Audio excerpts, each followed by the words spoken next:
सबका दरवाजा बंद हो सकता है, सबकी चौखट, सबका द्वार बंद हो सकता है, पर मेरे महादेव का दरवाजा कभी बंद नहीं होता। मेरे शिव का द्वार, मेरे शंकर की चौखट कभी बंद नहीं। जैसे मौत का कोई समय नहीं होता, मृत्यु का कोई समय नहीं होता, शिव महापुराण की कथा कहती है, वैसा ही भगवान शंकर की भक्ति का कोई समय नहीं होता। जब तुम्हारा मन करे तब शंकर की आराधना करो। तेरी कृपा बिना ना हिले एक भी अणु, लेते हैं श्वास तेरी कृपा से। हे गंगाधार मुक्ति द्वार ओंकार दो, भोले ओंकार दो, आयो शरण तेरा शंभुकार बखान क्या करूं मैं राखों के ढेर का, चपटी भगोत में खजाना हुएगा। शिव कथा कहती है, सबके दरवाजे, सबके द्वार बंद हो सकते हैं, सबकी चौखट बंद हो सकती है, सबका द्वार बंद हो सकता है, पर मेरे महादेव का दरवाजा कभी बंद नहीं होता। मेरे शंकर की चौखट कभी बंद नहीं होती, मेरे शिव का द्वार कभी बंद नहीं। वैकुंठ में दरवाजा है, ब्रह्मलोक में दरवाजा है, इंद्रलोक में दरवाजा है, पितृलोक में दरवाजा है, पर कभी किसी ने सुना कि कैलाश पर दरवाजा है? कैलाश पर दरवाजा है क्या? नहीं। क्यों? शंकर के दरवाजा नहीं, कैलाश पर कोई द्वार नहीं है, कैलाश पर कोई दरवाजा नहीं है। किसी ने महाकाल बाबा से पूछा, देवादिदेव महादेव से पूछा कि वैकुंठ में दरवाजा लगा हुआ है, इंद्रलोक में दरवाजा लगा है, ब्रह्मलोक में दरवाजा लगा है, केवल एक कैलाश ऐसा है जहां पर दरवाजा नहीं लगा है। आप भी अपना दरवाजा क्यों नहीं लगवा लेते? आप भी द्वार क्यों नहीं लगवा लेते?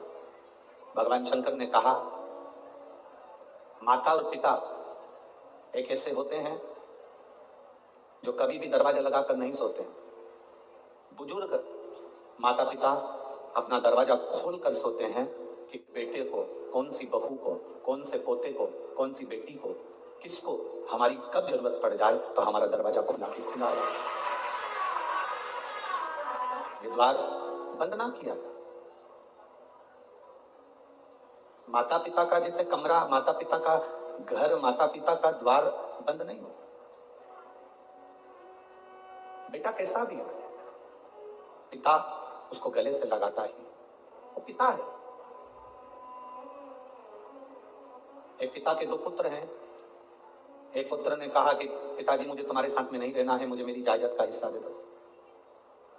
मैं आपके साथ रहना नहीं चाहता, मेरी जायदाद का, मेरी प्रॉपर्टी का हिस्सा दो, मुझे यहां से जाना।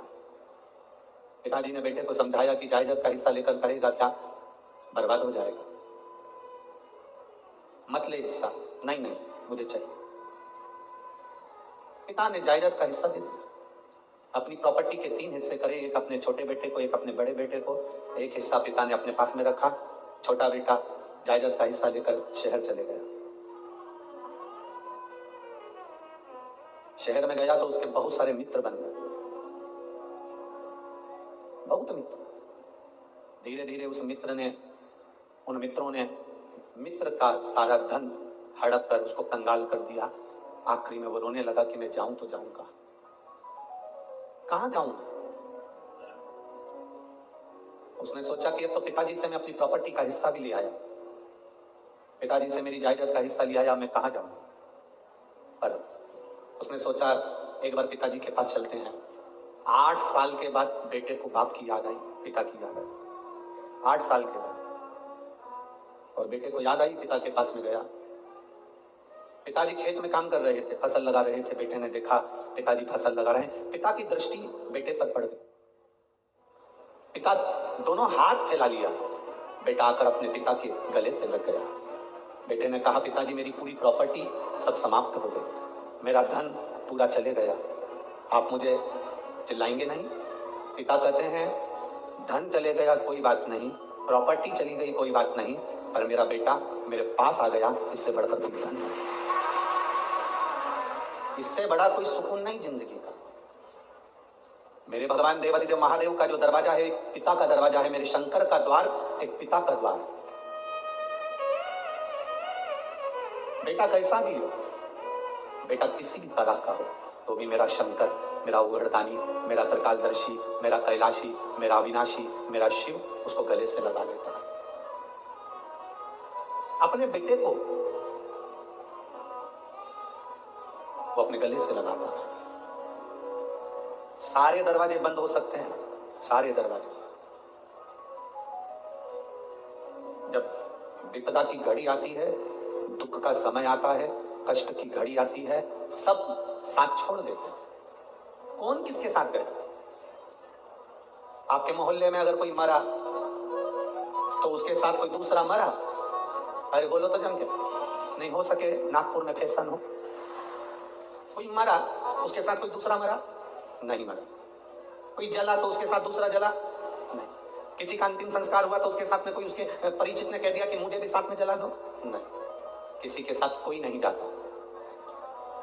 शमशान क्या है?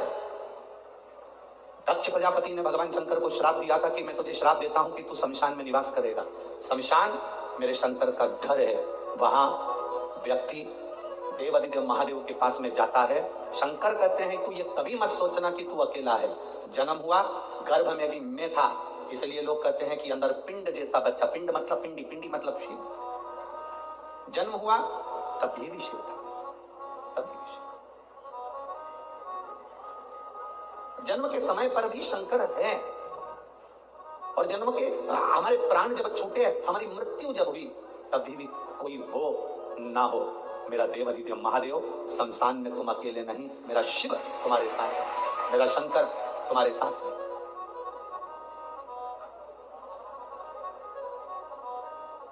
संसार में दो चीजें दो लोगों से नहीं पूछी जाती है। पूरे संसार में दो चीजें दो लोगों से नहीं पूछी जाती है। एक, स्त्री से उसकी आयु नहीं पूछी जाती है। बोलो सही है कि गलत है? संसार में दो चीजें दो लोगों से नहीं पूछी जाती है। एक, स्त्री से उसकी आयु नहीं पूछी जाती है, और दूसरा, पुरुष से उसकी आय नहीं पूछी जाती है। स्त्री से आयु नहीं पूछी, पुरुष से आय नहीं पूछी। क्यों नहीं पूछना चाहिए? क्योंकि स्त्री से आयु इसलिए नहीं पूछते क्योंकि स्त्री अपने लिए कभी नहीं जीती, स्त्री हमेशा दूसरों के लिए जीती है।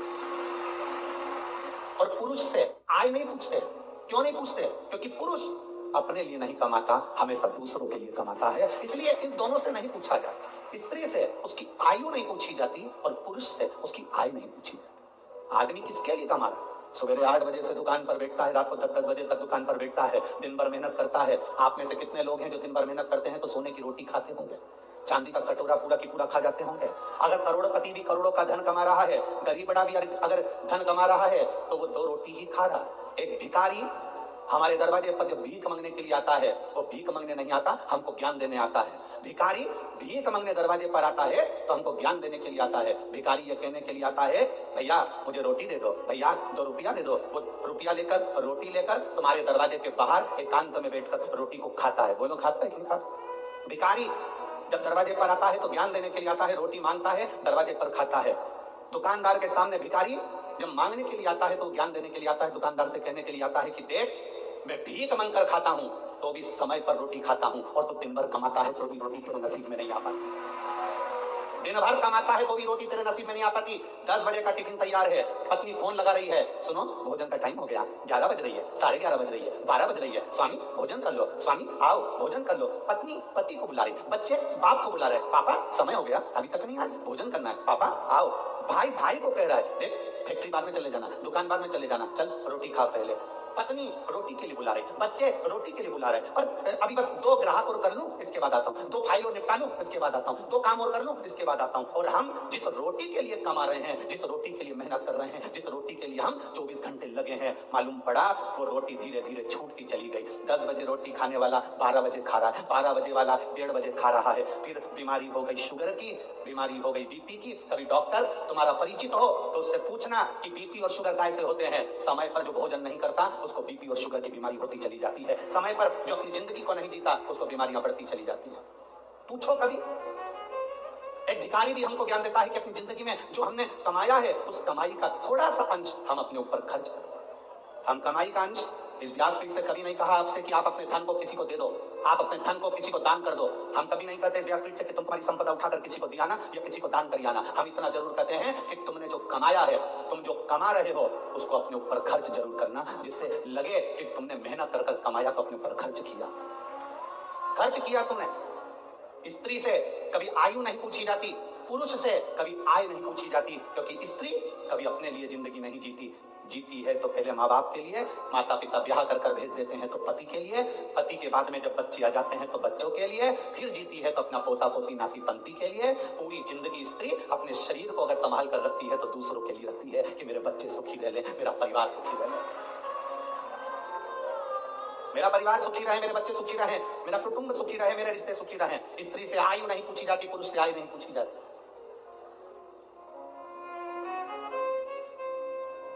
जो दूसरे के लिए जीता उससे क्या पूछोगे? क्या पूछोगे?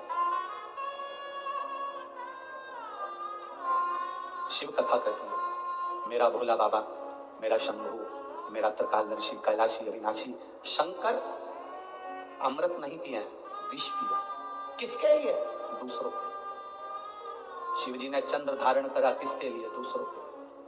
शंकर भगवान ने सर्प धारण करा, किसके लिए? दूसरों के।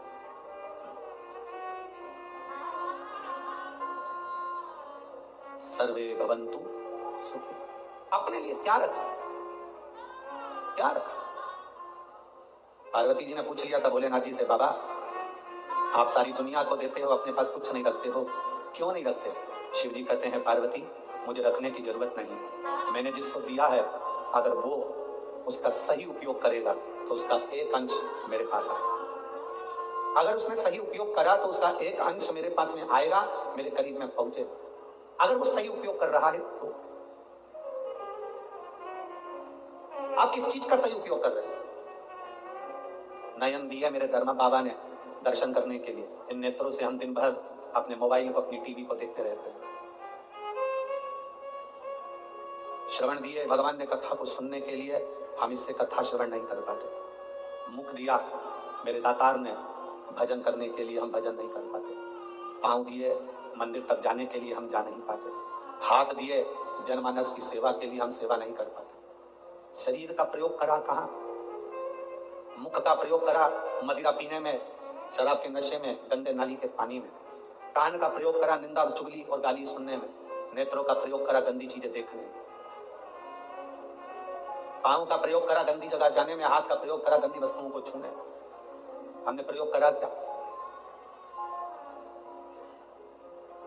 हम ले क्या पाए भगवान शिव से?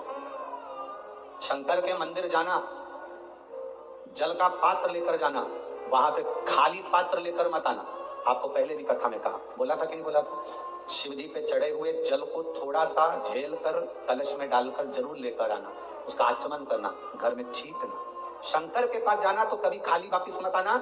शिव कथा कहती है, अगर आप जल चढ़ाने नहीं भी गए, बिना लोटे के, बिना जल के, बिना बेलपत्र के, बिना धतूरे के, बिना शमी पत्र के, बिना चावल के दाने के भी आप शंकर के पास अगर पहुंच गए हो तो शंकर आपको कभी खाली नहीं भेजता, वो झोली भर कर ही भेजता।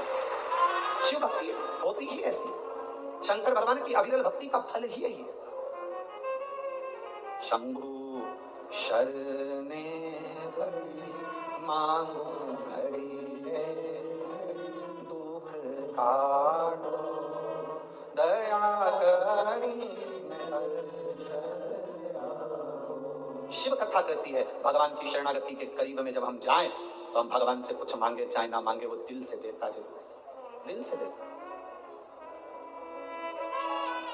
आप लोगों से एक बात पूछे क्या, जवाब दोगे? अरे बोलो तेरे नागपुर वालों, पक्का? ठीक है।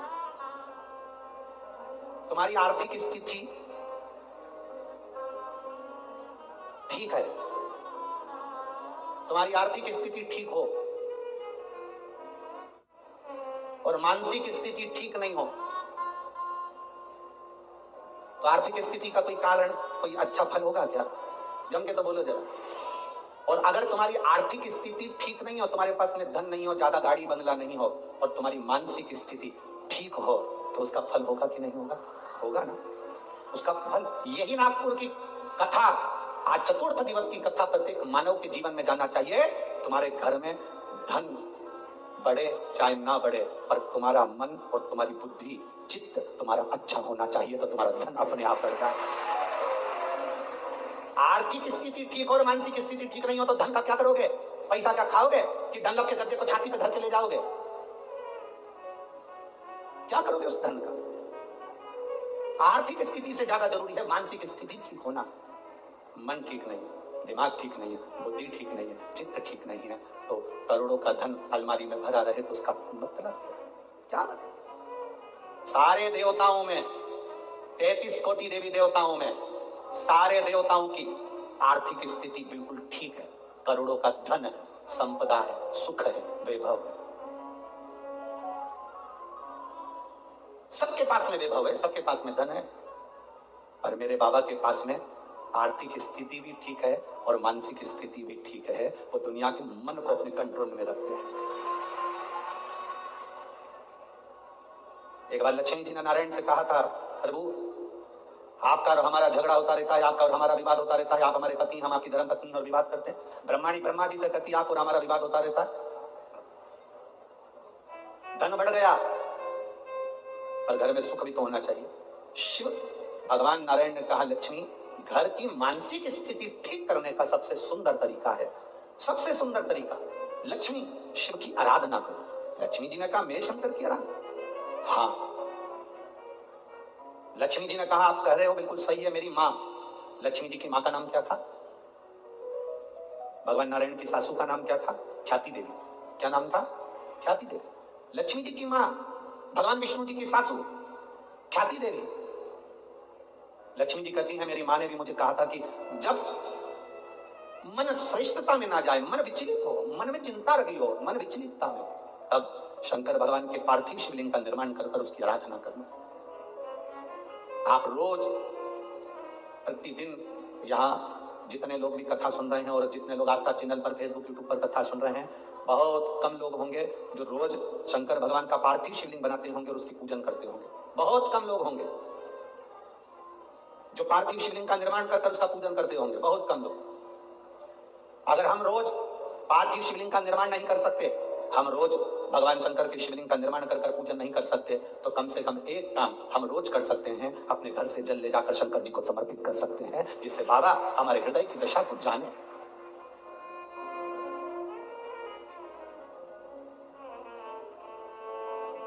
आज का जीवन कैसा हो गया? आज का जीवन है कैसा? जैसे सरकारी स्कूल का टीचर, सरकारी स्कूल में नौकरी करने वाला, सरकारी स्कूल में पढ़ाने वाला टीचर अपने बच्चे को पढ़ाता है प्राइवेट स्कूल में और कामना करता है भोलेनाथ जी से कि मेरे बेटे की नौकरी सरकारी स्कूल में लग जाए। जरा विचार करना, सरकारी स्कूल का टीचर अपने बच्चे को पढ़ाता है प्राइवेट स्कूल में और नौकरी लगवाना चाहता है, बोलो जम के बोलो जरा, सरकारी स्कूल में।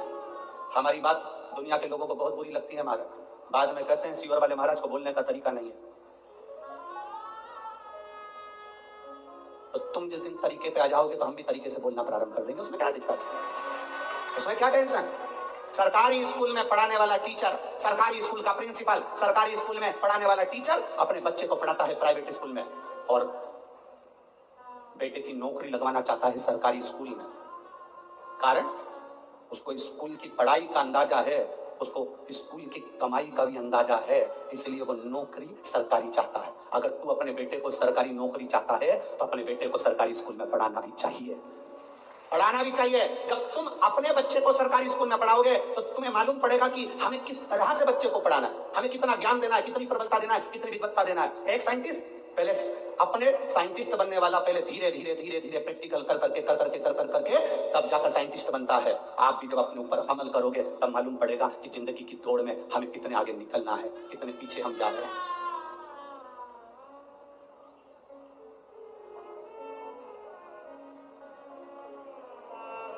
कितने पीछे जा रहे हैं। इतना विचित्र संसार हो गया, जरा विचार करिएगा। वो तो अब शिव महापुराण की कथा होती है तो ये लाखों की भीड़ अब जुटने लगी है, अब आने लगी है।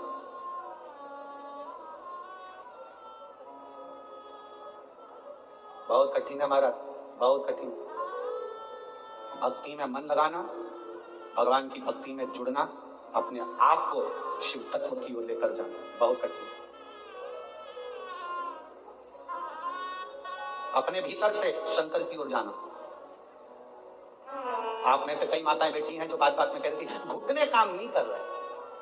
अरे बोलो तो जी सही है कि गलत है? जीजी ए नागपुर की जीजी सही है। माताएं कहती है घुटने काम नहीं कर रहे, कोई के मेरा हाथ काम नहीं कर रहा, कोई के मेरा कमर काम नहीं कर रही। आज तक एक भी ऐसी नहीं मिली जो कह दे मेरा दिल काम नहीं कर रहा, मेरा मन काम नहीं कर रहा। दिल काम कर रहा है तभी तो लगी रहती है।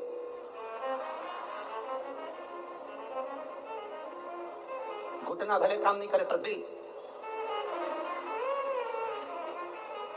काम कर। आज तक नहीं मिली एक, जितने मिले सब ऐसे ही मिले। घुटना काम नहीं कर रहा, हाथ काम नहीं कर रहा, सिर काम नहीं कर रहा, पीठ काम नहीं कर रही। आज तक नहीं बोला कि मेरा दिल काम नहीं कर रहा। जब तक मैं कथा नहीं सुनती मेरा दिल नहीं लगता, ये मन नहीं लगता, ये चित्त नहीं लगता, ये कान ही नहीं लगता, ये दिल नहीं लग रहा, ये मन नहीं लग रहा। कैसे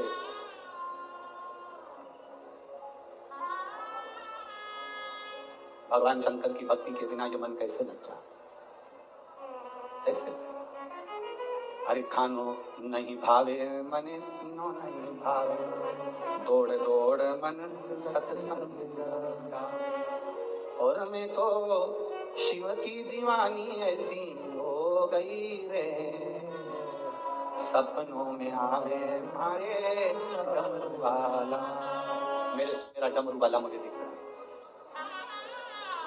जब दिल बिना कथा के नहीं रहता, कथा नहीं भी होती है तो लोगों को कानों में भी ऐसा लगता है कि सियोर वाला महाराज कहीं कथा बाज रहा है। किसी किसी को होता है जिसकी कानों में कथा सुनने की आदत हो जाती है, जब टीवी पर भी नहीं आती तो कथा लगती है।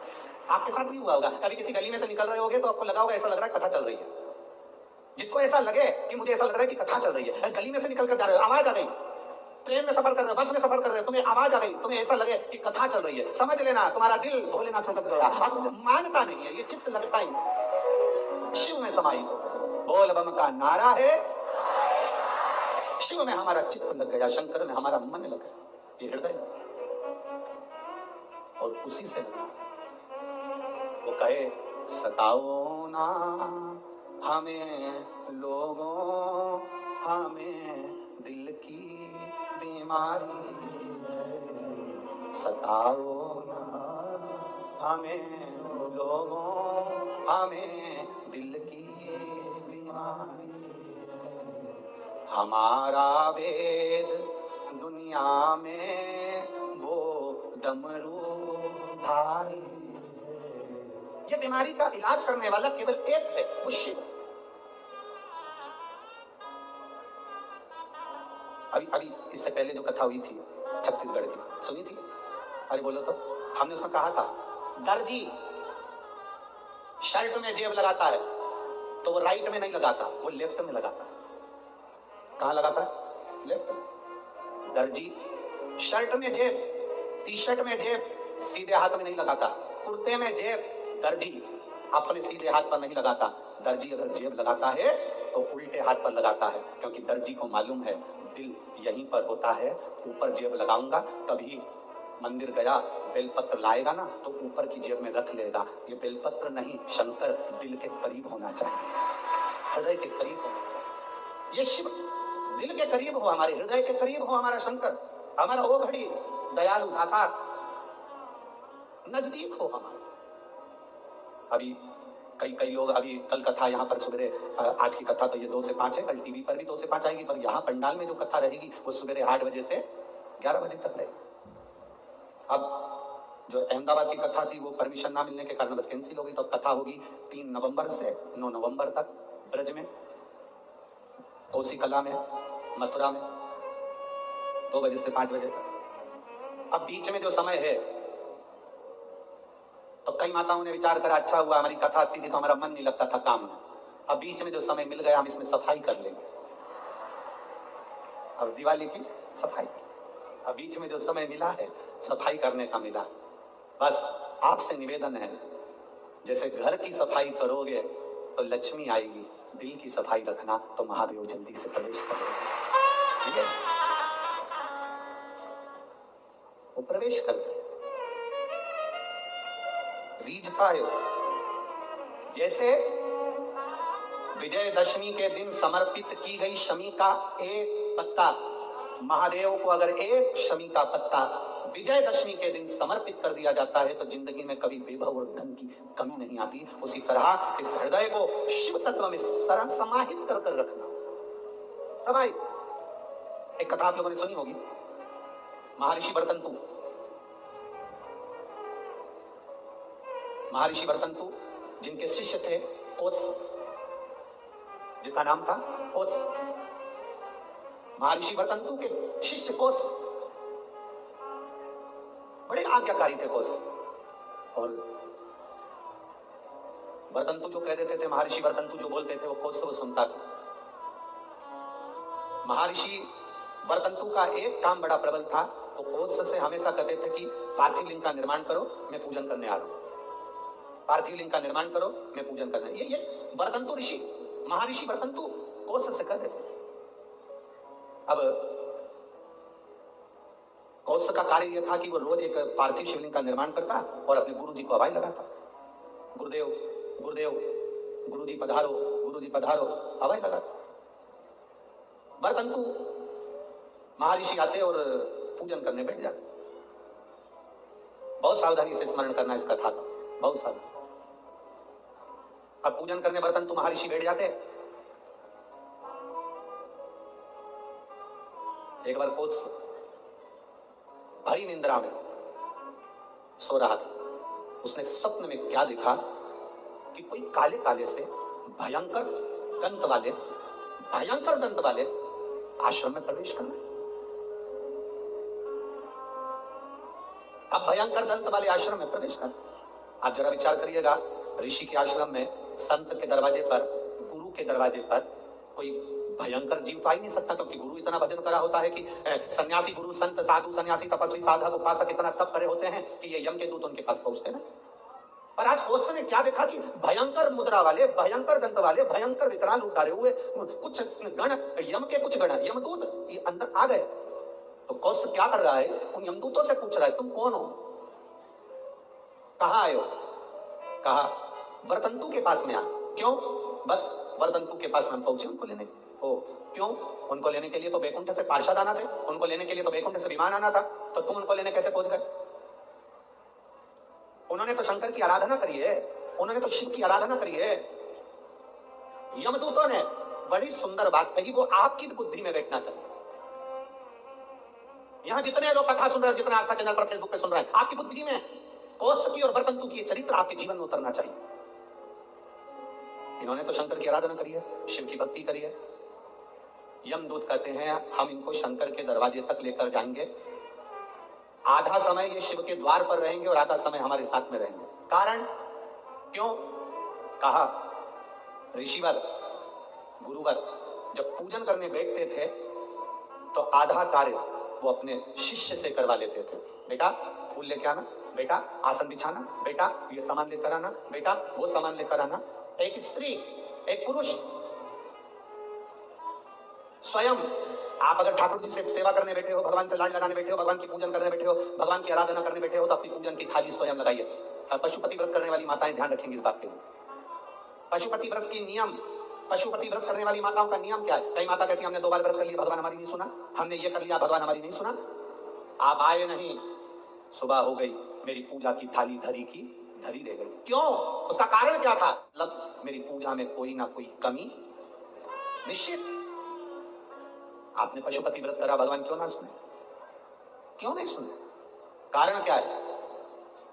थाली पूजन की लगा रहे हो, देवरानी का व्रत है, जेठानी सामान निकाल के दे रही है, देवरानी का व्रत है, जेठानी आटा सेक रही है सीरा बनाने के लिए, हलवा बनाने के लिए, जेठानी का व्रत है, देवरानी दूध में उकाल कर खीर बना रही है।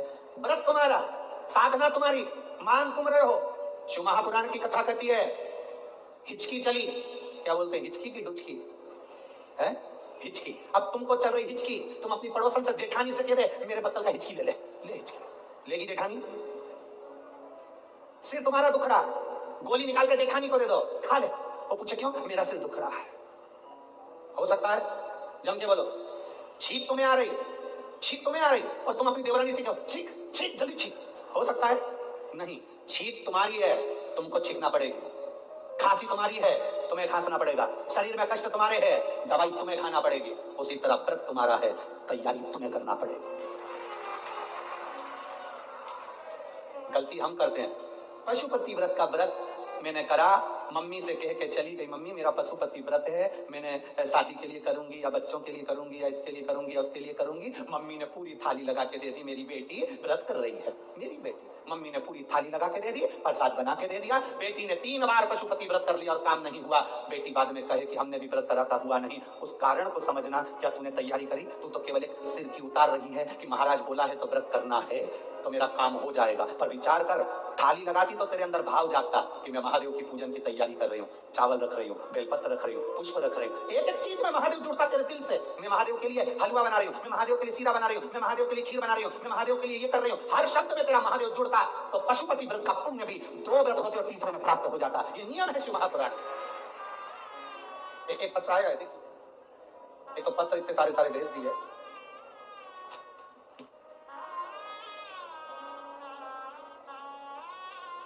मेरा नाम काजल राहुल कलाई, मैं नागपुर से हूँ, डिप्टी सिग्नल चिरखली महाराष्ट्र। कहीं बैठी हो तो हाथ हिला सकती हैं।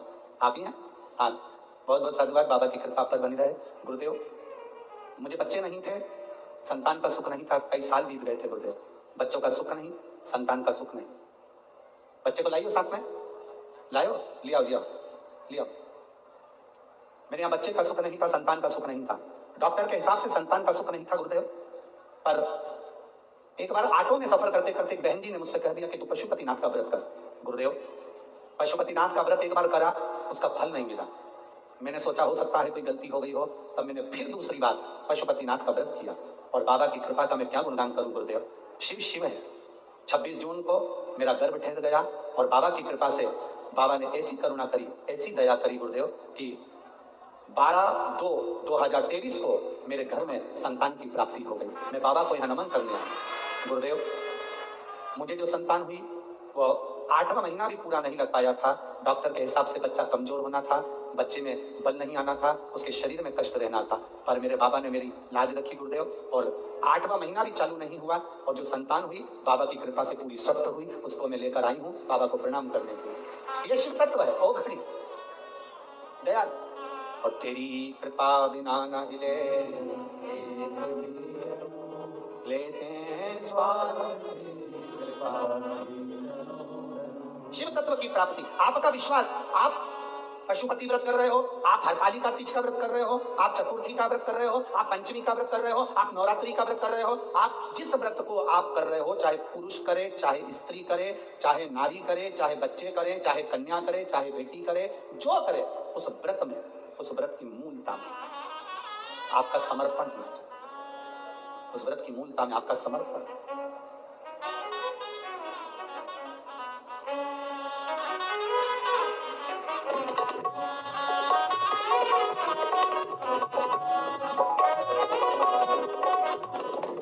जोरदार ताली बजा दो।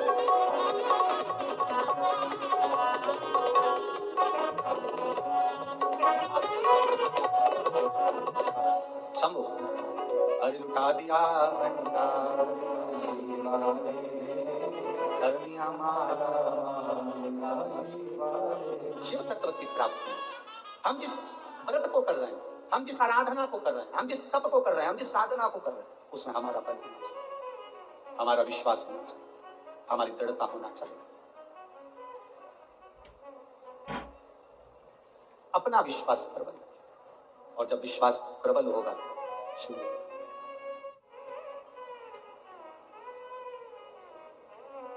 शिव प्राप्त होंगे, ये निश्चित, क्योंकि शंकर बड़े दयालु हैं, बड़े दयालु।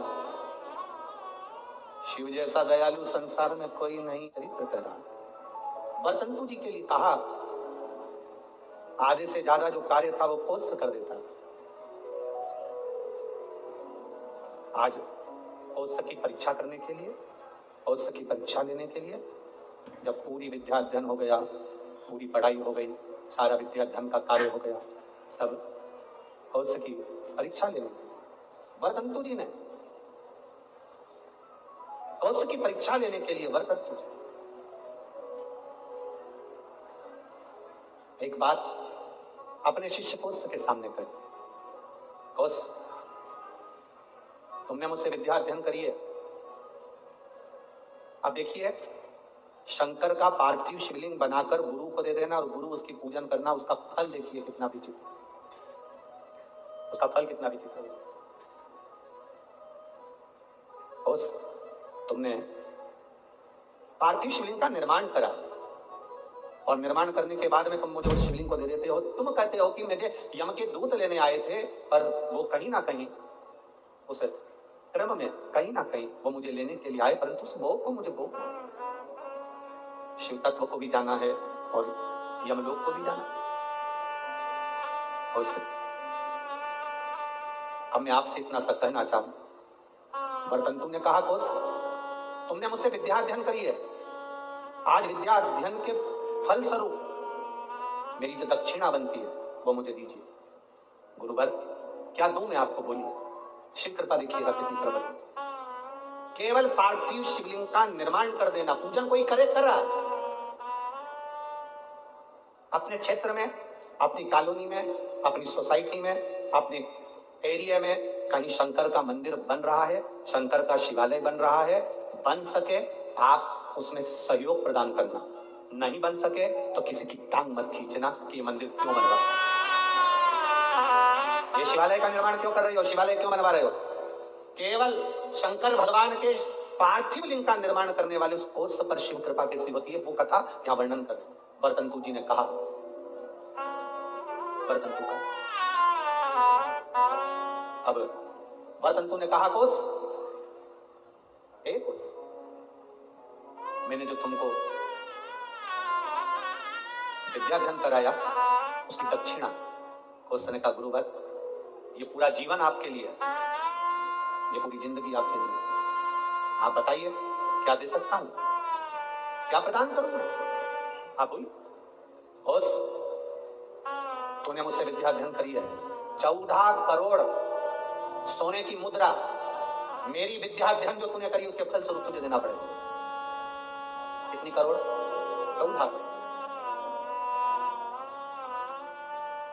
14 करोड़ सोने की मुद्रा।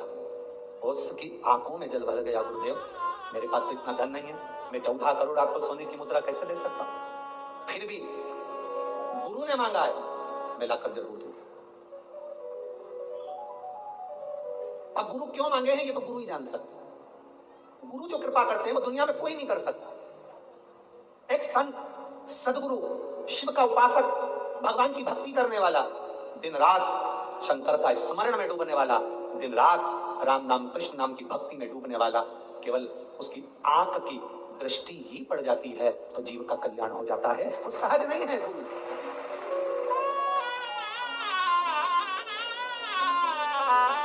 एक गुरु पूर्णिमा पर एक भजन हम हमेशा स्मरण में लेकर आते हैं, ऐसी प्रेम भिक्षा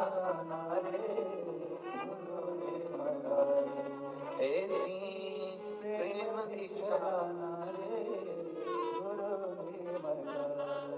गुरु ने मंगाई, सदगुरु ने मंगाई, गुरु ने मंगाई,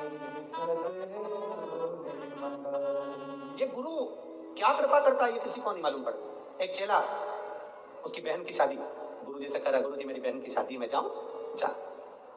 गुरु जी मेरी बहन की शादी है, गुरुजी ने कहा जा। गुरुजी मेरी बहन की शादी है। गुरुजी ने कहा जा। अब चेला जाने लगा तो गुरुजी ने कहा देख वो सामने एक झोले में अनार रखे हैं, ले जा। चेले को इतना गुस्सा आया, करोड़ों का धन गुरुजी के पास, क्या छाती पे बांध के मरेगा? इतना बड़ा मठ, इतना बड़ा मंदिर, इतनी प्रॉपर्टी, सारी दुकानें, सब कुछ। गुरुजी ने कहा अनार रखे हैं झोले में, ले जा। ठीक। चेला कुछ नहीं बोला, अनार लेकर चले गए। रास्ते में जाते जाते चेला जंगल में पहुंचा। वहां के नगर का जो राजा था वो बीमार पड़ गया। नगर के राजा बीमार पड़ा तो उसको जो दवाई देना थी वो अनार के रस में देना थी। पूरे मार्केट में देखा तो अनार नहीं मिला, वृक्षों पर अनार नहीं मिला। सैनिक ढूंढते ढूंढते जंगल में पहुंच गए, इसके झोले में अनार मिला। इसने इनसे अनार मांगे, उसने कहा नहीं ये मेरे गुरुजी ने दिया है मेरी बहन की शादी के लिए, मैं नहीं दे सकता। जबरदस्ती अनार लिए, उसको बंदी बनाकर राजा के महल में ले गए। राजा को दवाई दी, राजा ठीक हो गए। राजा ने कहा अनार कहाँ से आए? ये लड़का है ना, ये बालक, इसके पास से। बेटा तुम्हारे पास अनार कहाँ से आए? मेरे गुरुजी ने दिए थे, मैं जा रहा हूँ, मेरे गुरु ने दिया। बेटा अनार तो हमने खा लिया, अब एक काम करो, तुम्हारे अनार से मेरे प्राण बचे, तुम चिंता मत करो। राजा ने अपने मंत्रियों को बुलाकर कहा कि इसकी बहन की शादी एक राज कन्या की शादी जैसी होना चाहिए, राजकुमारी की शादी जैसा होना चाहिए, जाओ करो। राजकुमारी की जो शादी होती है इसकी बहन की शादी वैसी होना चाहिए। राशि ठाट से बहन की शादी करी जाए। अंबार, पीतांबर, रतन, माणिक, मोती, सोना, चांदी, हीरा, पन्ना सब लगाया, सब प्रदान किया। गुरु कभी भी लोगों को लगता है गुरुजी के पास इतना है तो गुरुजी हमको क्यों नहीं दे रहे? गुरु नहीं देगा। भिखारी को देकर भिखारी मत बनाओ, देकर किसी को कमजोर मत बनाओ, किसी को देकर कमजोर मत बनाओ। इसीलिए तो भारत की भूमि पर आत्मनिर्भर भारत बनने जा रहा है कि स्वयं आत्मनिर्भर बनिए, कमजोर नहीं। अपने आप में वो बल होना चाहिए, अपने आप में वो बल हो आपके।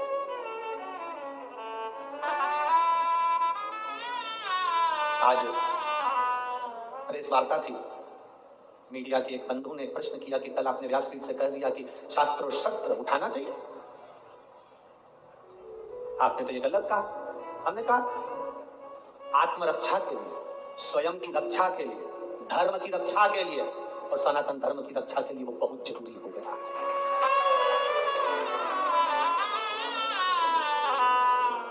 वो कहने लगे आप व्यासपीठ से ऐसी बात करते हो। हम कहते हैं ये व्यासपीठ नहीं है, ये शिव की पीठ है। जब जब जरूरत पड़ी मेरा महादेव सामने आया है, कभी जगत गुरु शंकराचार्य बनकर प्रकट होता है, कभी शिव तत्व के रूप में रुद्र बनकर प्रकट होता है, कभी अवधूतेश्वर बनकर प्रकट होता है, कभी कपालेश्वर बनकर प्रकट होता है। वो शंकर साधारण नहीं है। शास्त्र की जरूरत जहां शास्त्र की है वहां शास्त्र की हो, जहां शस्त्र की हो वहां शस्त्र की। क्यों ना दे? आप अपनी भक्ति के बल को तो बढ़ाओ। गुरु अपने हाथ से अपनी झोली में से धन निकालकर 50,000, 1 लाख, 2 लाख, 5,000, 2,000 गुरु कभी नहीं देगा। गुरु आपको अगर धन दे देगा तो फिर गुरु किसी काम का नहीं।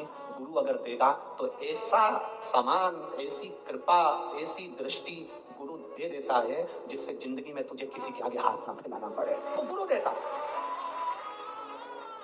किसी के आगे हाथ ना फैलाना पड़े, वो गुरु कहता है। आज तक इस व्यासपीठ से आपको कभी भभूति दी? अरे बोलो जम के, कोई बेल दी, कोई नारियल दिया, कोई सामान दिया? नहीं। इस व्यासपीठ से केवल एक बात कही कि शंकर के मंदिर जाना, 1 लोटा जल चढ़ाना, उसके दरवाजे जाते रहोगे वो तुमको छोड़ेगा नहीं और तुम्हारी जिंदगी को सार्थक कर देगा। बिना भभूति, बिना बेल, बिना नारियल के भी ये दुनिया के पत्र ये भरे पड़े हुए हैं और इससे दुगने ये नीचे, उससे दुगने ये बिना भभूति के और बिना पत्र, बिना नारियल के और बिना बेल, ये पत्र जिसमें केवल और केवल तुम्हारा भरोसा और तुम्हारा विश्वास और उसके सिवाय कुछ भी नहीं।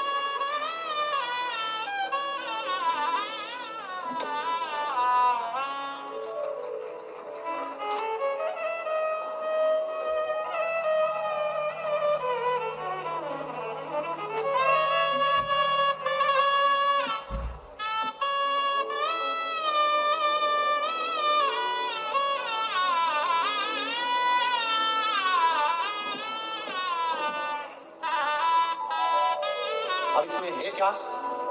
जिसके मन में संशय हो यहाँ से पूरे पत्र उठाकर ले जाओ, पूरी सभा में बांटो इस कथा के मंडप में। इसमें मोबाइल नंबर भी है, इसमें एड्रेस भी है और उसका नाम भी है, जिसको मेरे बाबा ने बिना भभूति, बिना बेलो, बिना नरियों के प्रदान कर दिया। सब भरा है, मोबाइल नंबर, एड्रेस सब मिलेगा। जाओ पूछो क्या दिया महादेव ने, सारी समस्या का हल एक लोटा है। शिव क्या प्रदान करे, शंकर क्या दिए हैं, ये शिव जाने। शंकर क्या प्रदान करे, ये शंकर।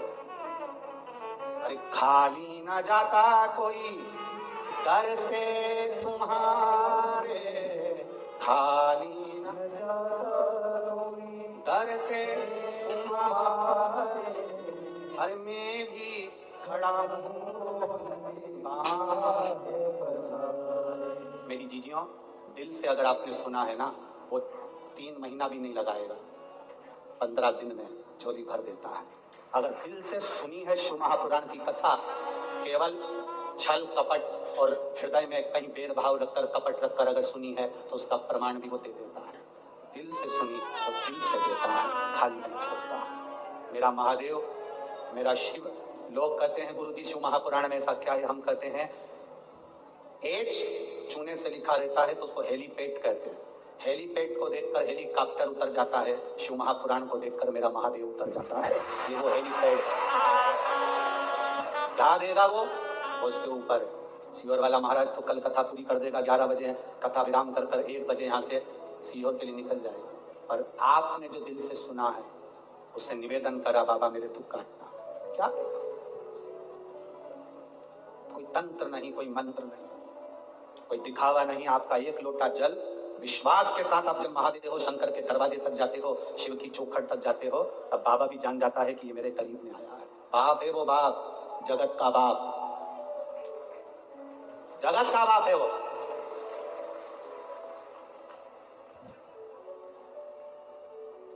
और बाप बाप रहता है, उसको देव नहीं कहते, क्या कहते? महादेव कहते हैं। देवों का भी देव महादेव है वो। 64 योगनिया, 33 कोटि देवता उसके सामने नृत्य करते हैं, सामने, उसको नहीं फर्क पड़ता। केवल इन नेत्रों से जिसने पहचान लिया, पहचान लिया। गुरु क्या देगा? गुरु केवल दृष्टि। क्या करता है गुरु? माला जपता रहेगा, दृष्टि देता रहेगा। केवल माला जपेगा और दृष्टि देगा। वो दृष्टि एक मूल है, वो क्या है दृष्टि में, वो जानता है।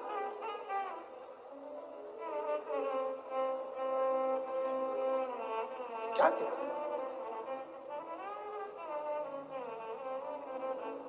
दुकानों पर लिखा रहता है आप कैमरे की निगाह में हो। कथा के पंडाल में जब तक बैठे हो तो तुम ये अंदाजा लगा कर रखना कि तुम शिव की निगाह में हो, शंकर की। बस जूते, कपड़े, जान पहचान वाले आपको अगर कष्ट दे रहे हैं, कौन कौन, जम के बोलो जरा। जूते, कपड़े, जान पहचान वाले, रिश्तेदार, परिचित, पहचान वाले आपको अगर कष्ट दे रहे हैं, तो ये समझ लेना चाहिए कि ये हमारे साइज के नहीं है। ये हमारे साइज के नहीं है। जूता कष्ट दे तो पहचान जाओ कि ये मेरी साइज का नहीं है। कपड़ा कष्ट दे तो समझ जाना कि ये मेरी साइज का नहीं है। और रिश्तेदार कष्ट दे तो समझ जाना कि ये तुम्हारी साइज के नहीं है। साइज देखिएगा कि ये गलत साइज का कपड़ा पहन लिया है आपने, गलत साइज का जूता पहन लिया है आपने, ये साइज के नहीं है। गलत लोगों से संबंध कर लिया आपने, ये साइज के नहीं है। जूता, कपड़ा और रिश्ते, नाते, पहचान वाले अगर कष्ट दे रहे हैं, पहचान ना ये तुम्हारी साइज के नहीं है। तुम जिस साइज के हो ना, भले तुम्हारा पेट्रोल पंप नहीं है, भले तुम्हारे पास 4 व्हीलर गाड़ी नहीं है, पर तुम्हारा दिल बड़ा है, वैसा होना चाहिए। साइज पहचानिएगा। धन से साइज की पहचान नहीं होती। धन से कोई साइज की पहचान नहीं होती। संपदा से, कुर्सी से, पद से, प्रतिष्ठा से साइज की पहचान नहीं है। दिल से होती है, हृदय से।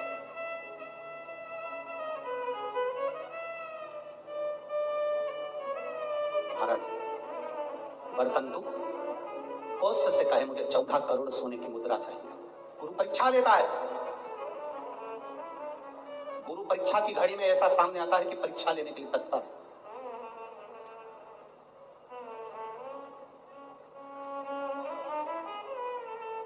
ली परीक्षा, 14 करोड़ सोने की मुद्रा, औस गया तुरंत राजा रघु के पास। राजा रघु से कहा, महाराज 14 करोड़ सोने की मुद्रा मेरे गुरु जी को देना है, मैं ब्राह्मण का बालक मानते हो। राजा रघु ने कहा, 14 करोड़ सोने की मुद्रा देने के लिए मना नहीं, पर मैं 90 यज्ञ करा था, उस यज्ञ में मैंने सोने की मुद्रा सब संतों को, ब्राह्मण जन को बांटी है। मेरे पास इतनी मुद्रा नहीं, थोड़ी बहुत निकल जाएगी, 1 करोड़ दे दूंगा, 14 करोड़ कहां से लाऊं? राजा रघु ने कहा, पर ब्राह्मण मेरे दरवाजे से खाली ना जा, रुकिए, मैं इंद्र पर आक्रमण करता हूं। गुरु गुरु है, इंद्र पर आक्रमण करता हूं। राजा रघु ने इंद्र पर सेना तैयार कर आक्रमण करना प्रारंभ करा। इंद्र का सिंहासन डोलने लगा। इंद्र दौड़ते दौड़ते भगवान ब्रह्मदेव के पास में गए। राजा रघु इंद्र पर आक्रमण कर रहे हैं, इंद्र लोक को बढ़ा रहे हैं, क्या करा जाए? एक बच्चे को 14 करोड़ सोने की मुद्रा चाहिए, गुरु ने मांगी है, इसीलिए लेकर जा रहा है। उसको 14 करोड़ स्वर्ण मुद्रा, हाँ 14 करोड़, हाँ क्या करें? इंद्र से कहा, राजा रघु यहां पर आए स्वर्ण मुद्रा लेने के लिए, आप कुबेर को बुलाओ और कुबेर से कहो कि तू जाकर 14 करोड़ सोने की मुद्रा दे दे। कुबेर को बुलाया। कुबेर शमी का एक पत्ता तोड़ा, शमी का एक पत्ता कुबेर ने तोड़ा और पृथ्वी पर आकर शमी के पत्ते को तोड़कर कोस को दे दिया। कोस, ये शमी का पत्ता है। कोस ने कहा, मुझे 14 करोड़ स्वर्ण मुद्रा चाहिए, इस पत्ते का क्या करूंगा? 14 करोड़ मुझे स्वर्ण मुद्रा चाहिए, इस पत्ते का क्या करूंगा? तब कुबेर ने जो पत्ता दिया और कोस से कहा कि ये बर्तन तू महर्षि को ले जाकर दे देना, वो महर्षि समझ जाएंगे इस पत्ते में क्या है। बर्तन तू महर्षि के पास में शमी का पत्ता ले जाकर कोस ने दिया। कोस ने जैसे दिया, बर्तन तूने उस पत्ते को अपने सिर से लगा लिया और जान गया ये मेरे महादेव का शमी का पत्र है। एक पत्ते में 14 करोड़ सोने की मुद्रा का फल होता है। 14 करोड़ सोने की मुद्रा का फल एक शमी के पत्ते में होता है। तुरंत बर्तंतु महर्षि ने शंकर की आराधना कर शिव जी से हाथ जोड़कर प्रार्थना करी, बाबा प्रकट हो। देवादिदेव महादेव प्रकट होकर कहते हैं, बर्तंतु मांगो तुम्हें क्या चाहिए? बर्तंतु कहते हैं, बाबा शरदीय नवरात्रि पूर्ण होने पर जो विजयदशमी आए, उस दशमी के दिन जो एक शमी का पत्र भूलवश भी महादेव को समर्पित कर दे, उसकी जिंदगी में कभी संपदा की कमी ना आए। एक शमी का पत्र, एक शमी का पत्ता 14 करोड़ सोने की मुद्रा से प्रबल हो जाता है। एक शमी का पत्र। आज भी कई जगह पर विजयदशमी के दिन, कई स्थानों पर विजयदशमी के दिन शमी के पत्ते का लेन देन होता है। शमी के यहाँ होता है कि नहीं होता हमको स्मरण नहीं है, महाराष्ट्र में तो, पर कई जगह होता है। यहाँ पर शमी का जो पत्र होता है, विजयदशमी के दिन लोग देकर उसको प्रणाम करते हैं, माता पिता को नमन करते हैं। क्यों? आप अपने बच्चे हो, आपसे पूछेंगे, आपकी औलाद आपसे पूछेगी, आपके आने वाली पीढ़ी आपसे पूछेगी, माँ ये कौन सा नाटक बनाकर रखा है तुम लोगों ने? शमी का पत्ता दे, शमी का पत्ता ले, मिलने जाओ तो शमी का पत्ता शमी को लिया दिया जाता है। बच्चे पूछेंगे, आज की पीढ़ी बहुत प्रश्न करती है, उसको उत्तर देना पड़ेगा कि एक पत्ते में 14 करोड़ स्वर्ण मुद्रा का फल होता है। एक शमी के पत्र में आज के बच्चे जो प्रश्न करेंगे, उसका उत्तर देने के लिए तुम्हें तैयार रहना पड़ेगा। उस उत्तर को तुम्हें देना पड़ेगा कि ये शमी का पत्र विजयदशमी पर क्यों लेन देन किया जाता है, शमी का पत्र क्यों शिव के मंदिर में जाता है, शमी के पत्र की मूलता क्यों होती है, उसको समझाना। एक शमी पत्र में वो फल है। और केवल यही नहीं, शमी के वृक्ष के नीचे, बेलपत्री के वृक्ष के नीचे अगर भूल से भी बच्चा, बूढ़ा, कोई व्यक्ति एक पार्थिव शिवलिंग का निर्माण कर लेता है, भूलवश भी उस पे जल समर्पित कर देता है, भूलवश भी उसके भाव से पुष्प या शमी पत्र या बेलपत्र भी चढ़ा देता है, तो वो इस संसार में कहीं ना कहीं सुख भोगता ही है, उसके जीवन में दुख नहीं। शमी पत्र की मूलता, शमी पत्र की मूलता क्यों कहते हैं? नारी के गर्भ में बच्चा रहे, नारी के गर्भ में संतान रहे। डॉक्टर कह रहे हैं वो संतान विकलांग हो सकती है, डॉक्टर कह रहे हैं कि वो संतान मानसिक विकलांग हो सकती है, डॉक्टर कह रहे हैं वो संतान बेकार हो सकती है। पत्र है, देखिए, ये तो मनी प्लांट का पत्ता है, मनी प्लांट का है कि और काय का है? पत्र देखिए।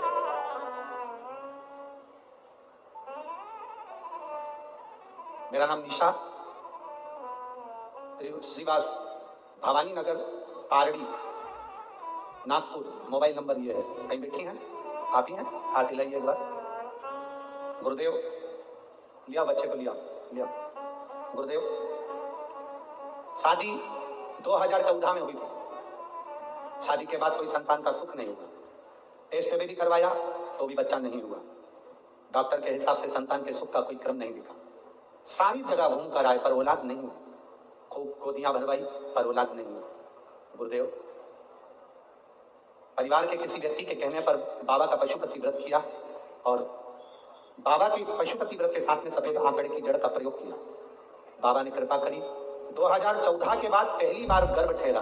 अब 14 से अंदाजा लगाओ, 23 चल रहा है, लगभग 10 वर्ष के करीब में अगर संतान का सुख हो।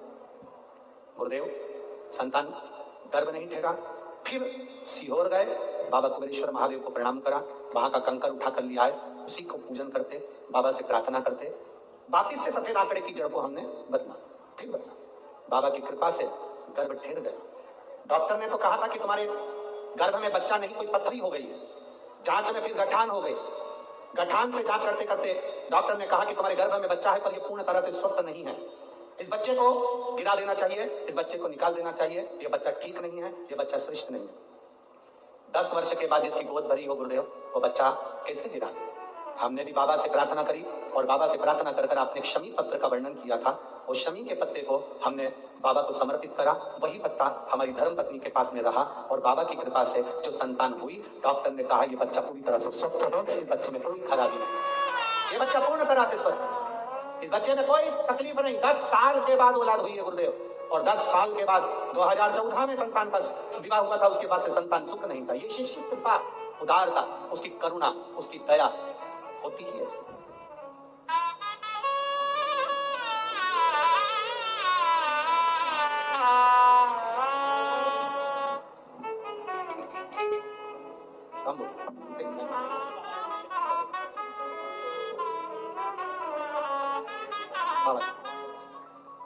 शिव पत्र में लिखा, डॉक्टर कह दिए थे कि इसको निकाल दो, ये बच्चा ठीक नहीं है। शमी पत्र का एक भाव कोई साधारण नहीं होता, सबसे दृढ़ी है आपका भरोसा, सबसे दृढ़ी है आपका विश्वास, और जब विश्वास पक्का होता है तो मेरा बाबा भी देने में कमी नहीं लगता, देने में कमी नहीं लगता। मेरी जीजियों और कथा मंडप में विराजमान मेरे सारे जीजाओं, एक बात का ध्यान लगा कर बैठना कि तुम्हारा यहाँ 3 घंटा 2.5 घंटा तुमने जो बाबा को दिया है ना, ये तुम्हारा 2.5-3 घंटा कभी टॉकीज को देना वो तुम्हारा व्यर्थ जा सकता है, 2.5-3 घंटा अपने परिवार को देना वो व्यर्थ जा सकता है, 2.5-3 घंटा अपने दोस्त को देना वो व्यर्थ जा सकता है, पर ये तुमने जो 3 घंटा रोज 5 दिन तक कथा सुनी, ये तुम्हारी व्यर्थ नहीं जा सकती, ये तुम्हारे खाते में जाता है, ये खाली ना जाएगा।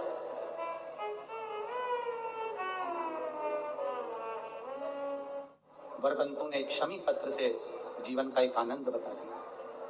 आप भी प्रयास करो, विजयदशमी के दिन एक शमी पत्र बाबा देवादिदेव महादेव को समर्पित करो। भगवान शंकर को शमी पत्र, बेलपत्र सुख देने वाले,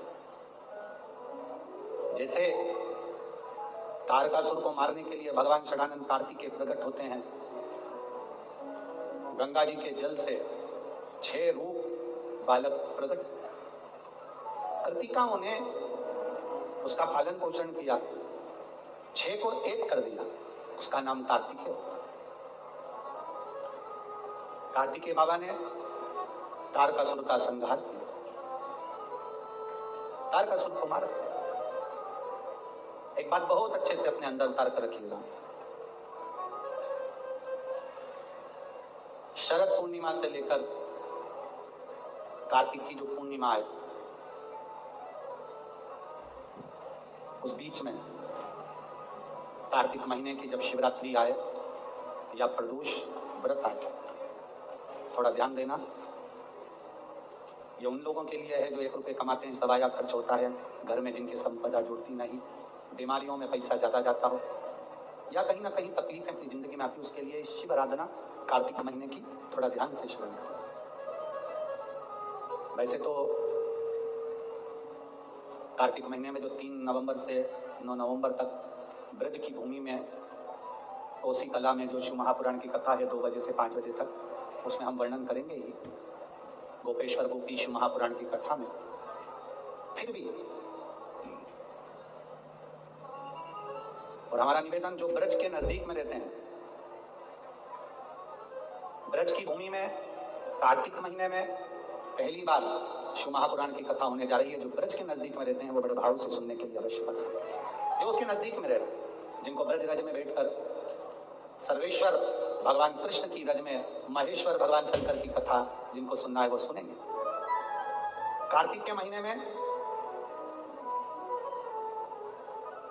पूर्णिमा से पूर्णिमा के बीच में जो सोमवार पड़े, प्रदोष पड़े, शिवरात्रि पड़े, प्रयास करना।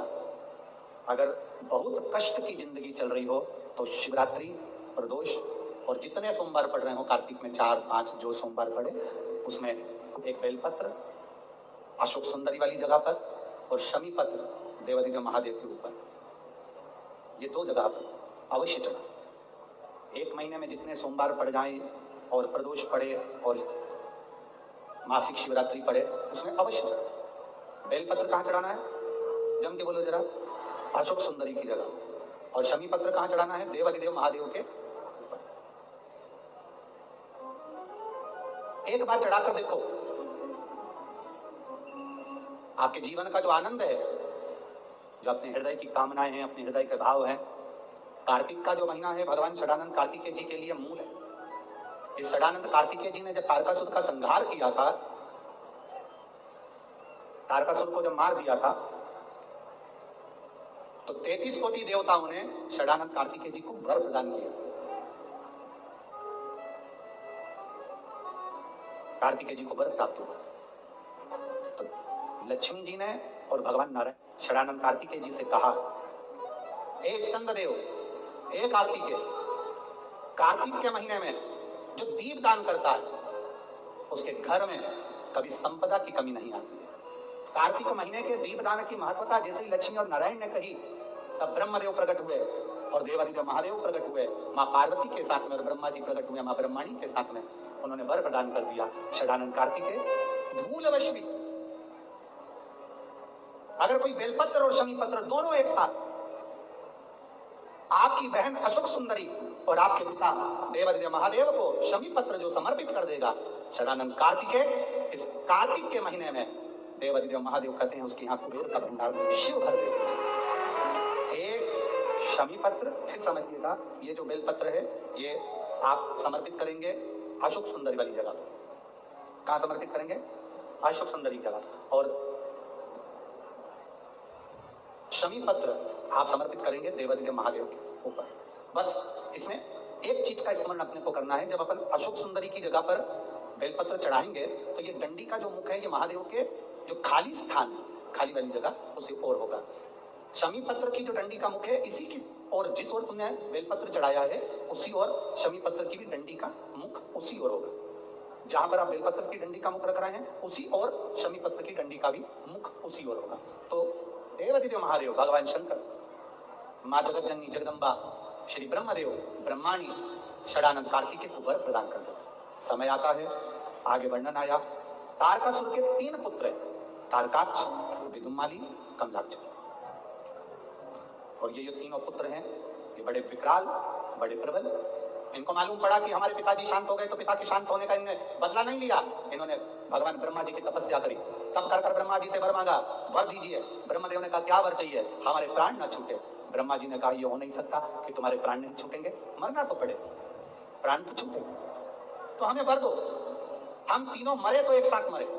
3 पुरियों का निर्माण कर दीजिए जिन पुरियों में हम निवास करें। 3 पुरियों का निर्माण करा, तीनों में जाकर तारकाक्ष, विदुम्माली, कमलाक्ष की तीनों निवास करें। तीनों ने निवास किया। जब तीनों निवास करने लगे, सोने की पुरी, तांबे की पुरी, लोहे की पुरी। पुरी का मतलब होता है क्षेत्र जिसके अंतर्गत वो रह रहे। तीनों ने सुंदर सुंदर महल का निर्माण किया, तीनों ने। और सुंदर महल का निर्माण कर तीनों जब रहने लगे, हाहाकार मच गया। तीनों ने विचार कर लिया कि अपन तीनों कभी नहीं मिलेंगे एक जगह पर, कभी एकत्रित नहीं होंगे। ये हमको सीखने की बात है।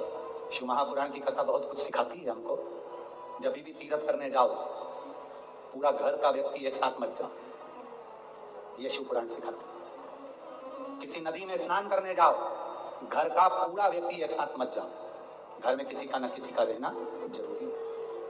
ये शिव पुराण सिखाती है हमको। षडानंद कार्तिकेय चले गए, तारकासुर के तीनों बेटों ने उपद्रव मचाया। जो उपद्रव मचाया, देवताओं ने भगवान शिव से प्रार्थना करी।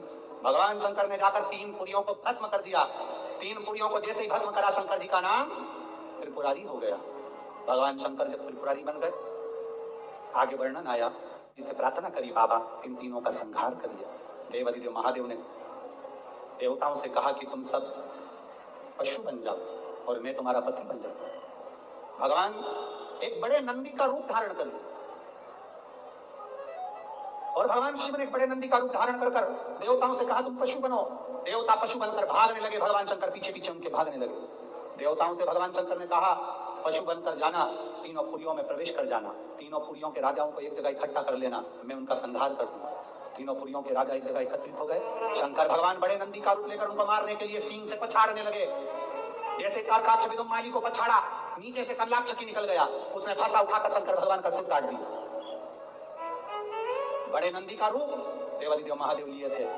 जैसे ही पशु भगवान पशुपति बनकर जो गए थे, उनका जो सिर कटा वो नेपाल में जाकर गिर गया, धड़ केदार में जाकर गिर गया, तो केदारेश्वर हो गए। और शीश गिरा नेपाल में, तो पशुपति नाथ, भगवान शिव पशुपति नाथ।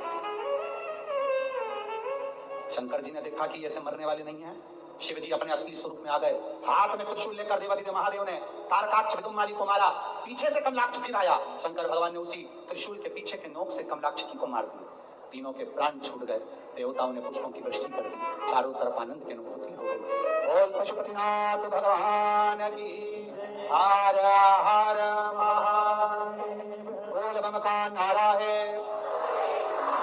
सारी समस्या का हल, शिव तत्व की प्राप्ति हो गई। जानकर देवताओं ने आनंद पाया। भगवान शंकर जी ने पाशुपत्य अस्त्र और पाशुपत्य व्रत दोनों को प्रकट किया।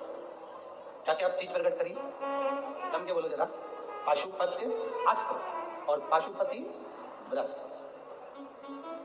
पशुपति व्रत की विधानता कही, 5 सोमवार का व्रत, पूजा की थाली जो लगती है वो शाम को भी वही जाती है, 6 दिए, प्रसाद का भाग, मंदिर में जाकर 3 हिस्से होना, 6 दियों को रखकर 5 दिए प्रज्वलित करना, 3 हिस्से प्रसाद के हो जाएं तो 2 हिस्सों को छोड़ देना मंदिर में, 1 हिस्से को, और जो बिना जला हुआ दिया है उसको वापिस अपनी थाली में रख लेना। बाबा से प्रार्थना कर 6ठे नंबर का जो दिया लेकर गए हो अपने घर के दरवाजे में राइट हैंड प्रवेश करते हुए सीधे हाथ की ओर बैठकर घर की ओर मुख कर दिए को जला देना। ऐसे भोजन करते समय सबसे पहले बाबा का जो प्रसाद लाए हो उसे खा लेना। ऐसे 5 व्रत हो। 5वें व्रत में जब पूरा व्रत होए तब श्रीफल भेंट और कुछ भी 108 दाने चावल के हो, फूल हो, पंखड़ी हो, पत्ती हो, बाबा को समर्पित। बाबा से प्रार्थना, बाबा मैंने आपके पशुपति व्रत करे हैं, स्वीकार करना बाबा। पशुपति व्रत के चलते चलते 5 व्रत के अंदर अगर कभी जिंदगी में अपने क्षेत्र में शिव महापुराण की कथा 200-300 किलोमीटर दूर भी हो रही हो तो एक बार सुनकर जरूर आना। बाबा आपके मन की मुराद को पूर्ण जरूर कर देगा। आप में से भी कई माताओं के पशुपति व्रत होंगे, हैं, कईयों के होंगे, और उस बीच में आपको ये 5 दिन की शिव महापुराण की कथा में 1 दिन की भी अगर कथा मिली है तो समझना कि बाबा की कृपा आप पर हुई है। ये शिव तत्व। 5 पशुपति व्रत, एक होती है प्रार्थना और एक होता है ध्यान।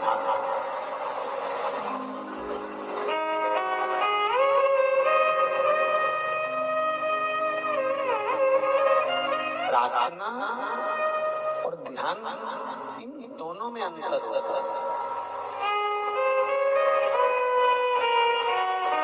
प्रार्थना और ध्यान में क्या अंतर है कि प्रार्थना हम भगवान के सामने बैठकर उनसे अपने दिल की बात भगवान से कहते हैं, उसको प्रार्थना कहा। अपने मन की बात को भगवान से कह देना, ये प्रार्थना। और ध्यान किसको कहा गया?